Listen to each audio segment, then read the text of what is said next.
Hi. Well, what I've got here is a little Dan Wesson model 22 VH.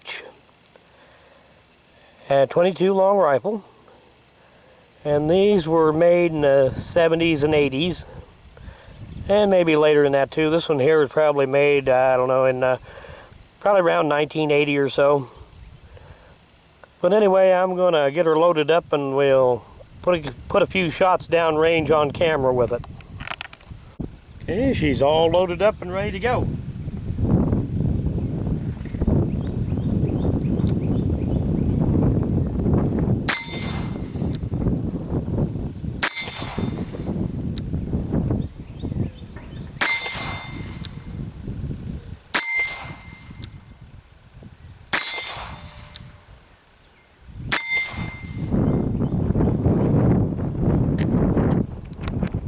And we'll see if we can get just a few more rounds on camera.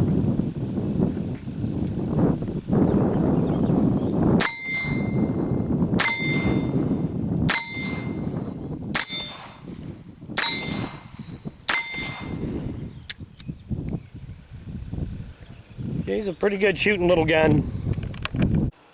These Dan Wesson guns were pretty innovative. They're designed to have user interchangeable barrels.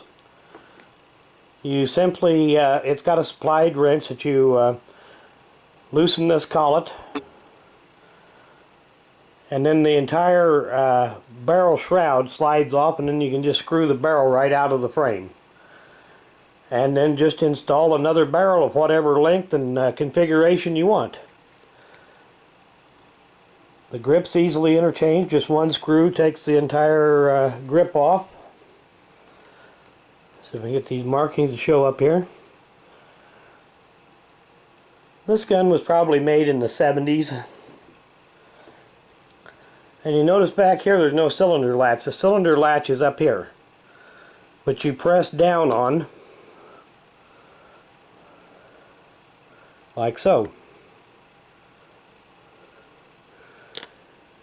And they were a pretty decent gun, comparable in quality with a Smith & Wesson or a Colt of the time. Good shooters.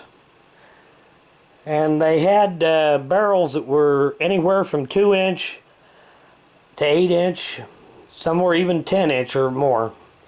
I don't know if they ever made anything longer than an 8-inch in the 22 calibers, but I've seen barrels as long as 14 inches long on the 357s. Now, if anybody's curious about how these barrels interchange, exactly how it works, I don't know, 6 or 7 years ago I put up a video of a 357 Dan Wesson when I was changing a barrel on it. So if you're really interested in exactly how that works, go back through the videos and look for that one.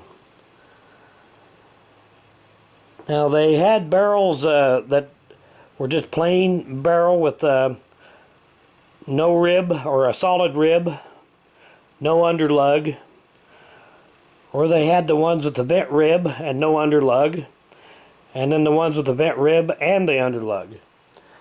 Now, on a 357 Magnum, you know, that underlug adds some weight, helps soak up the recoil, make it easier to shoot.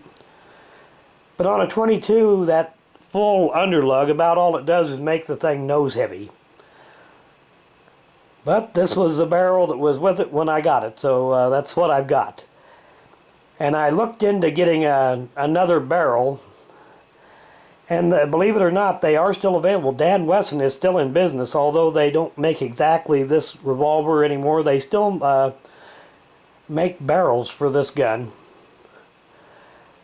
But it would cost me almost as much to get a barrel as I paid for the revolver. So that's not going to happen.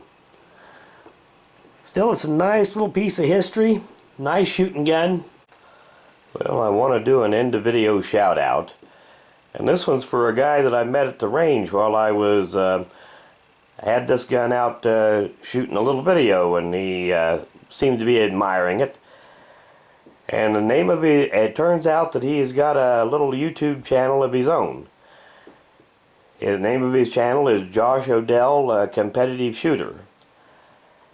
And he showed me a nice little Smith & Wesson custom PPC gun. I wish I'd had the presence of mind to have him show it off in a video a little bit, but I didn't think about it. He was him and his buddy was getting ready to teach a law enforcement class, and I was wrapping things up and getting ready to get out of there. But anyway, he's got a small channel, doesn't have too many subscribers, so if you want to go over and have a look at his channel, maybe you can subscribe, give him a few more views and subscribers, and maybe encourage him to do a little bit more with his channel. But anyway, I'll put a link to his channel in the description of this video. If you get a chance, go over and check it out. Thanks for watching.